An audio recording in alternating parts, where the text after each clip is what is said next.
Hello everyone, I'd like to welcome everyone back to YouTube and anyone who saw me last week.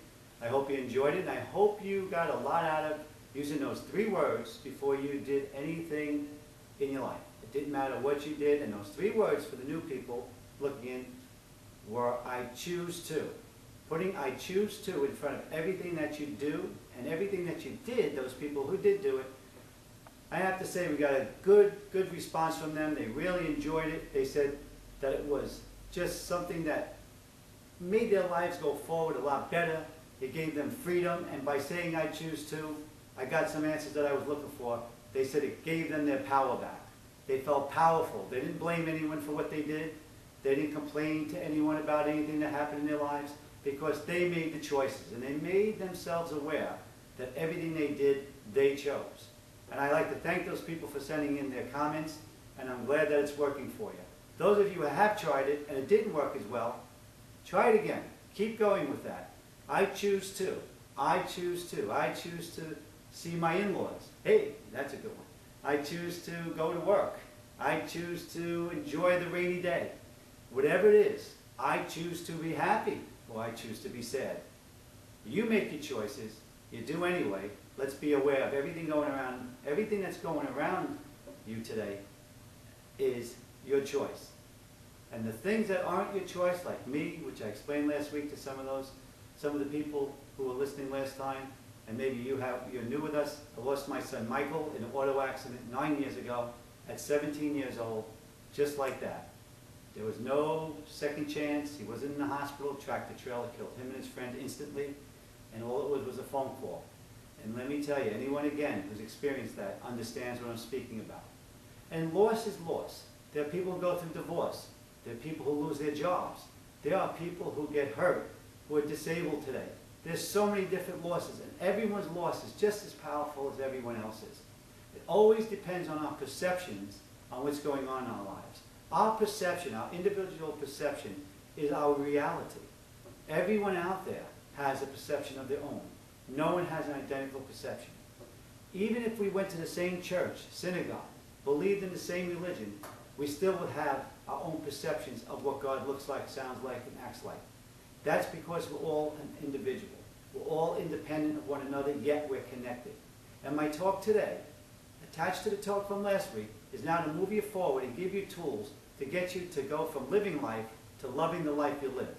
And in my book, The Zing, the Z-I-N-G, and the website, by the way, is thezing.us, or under my name, Ron Villano, that's VILLANO.com. You will see a lot of stuff on there. There'll be some tools on there about how to get your life moving from living okay to living great. We want to go from good to great. We don't want to live any longer good. We don't have relationships that are good. We want greatness, and greatness is what we're supposed to be living, and that's what I think most of us would choose to have.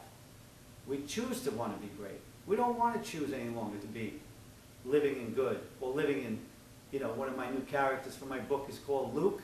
First name's Luke, last name's Warm. We don't want to be lukewarm. How many women out there are dating lukewarm? How many of you guys are living lukewarm? What we want to do is we want to start to love life from within out. No longer allowing external things to make us happy, because they can't. Any one of you out there who had external things make you happy, it's lasted all the way till now and still lasting, send it off to me. Send me an email. I want to know about that. Because I've never met anyone that external stuff made them happy permanently. It's always temporary. We're always looking for the next thing. We're always regretting the past thing. And our moment is getting lost.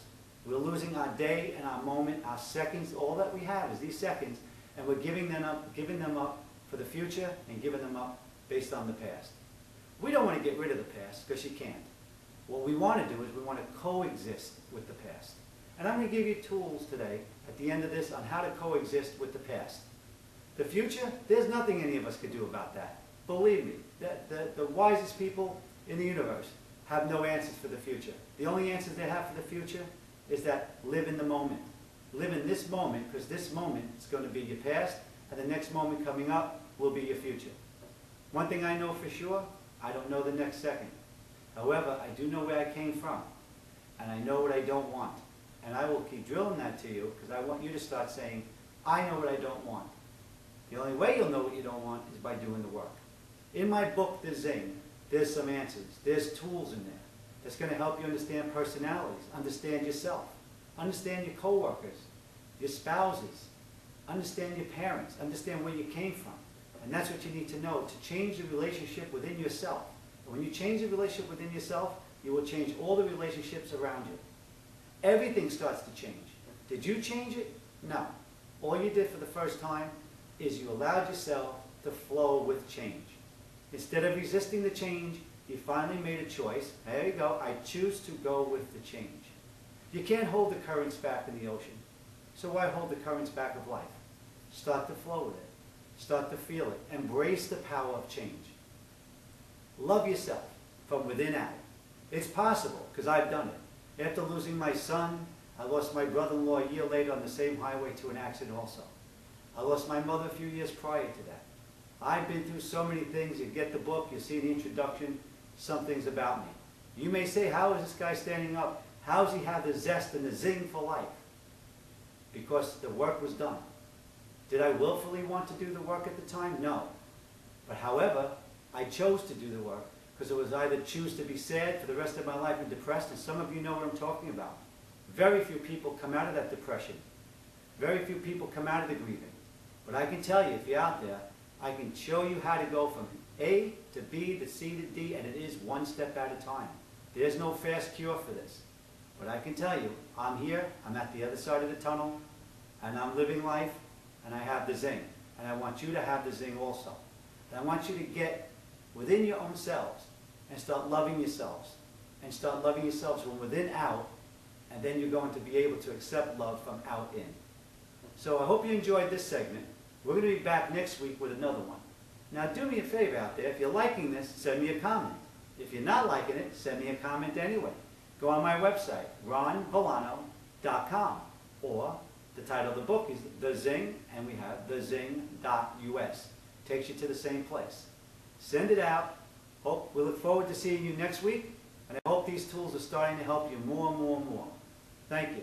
Have a great day, and may the zing be with you.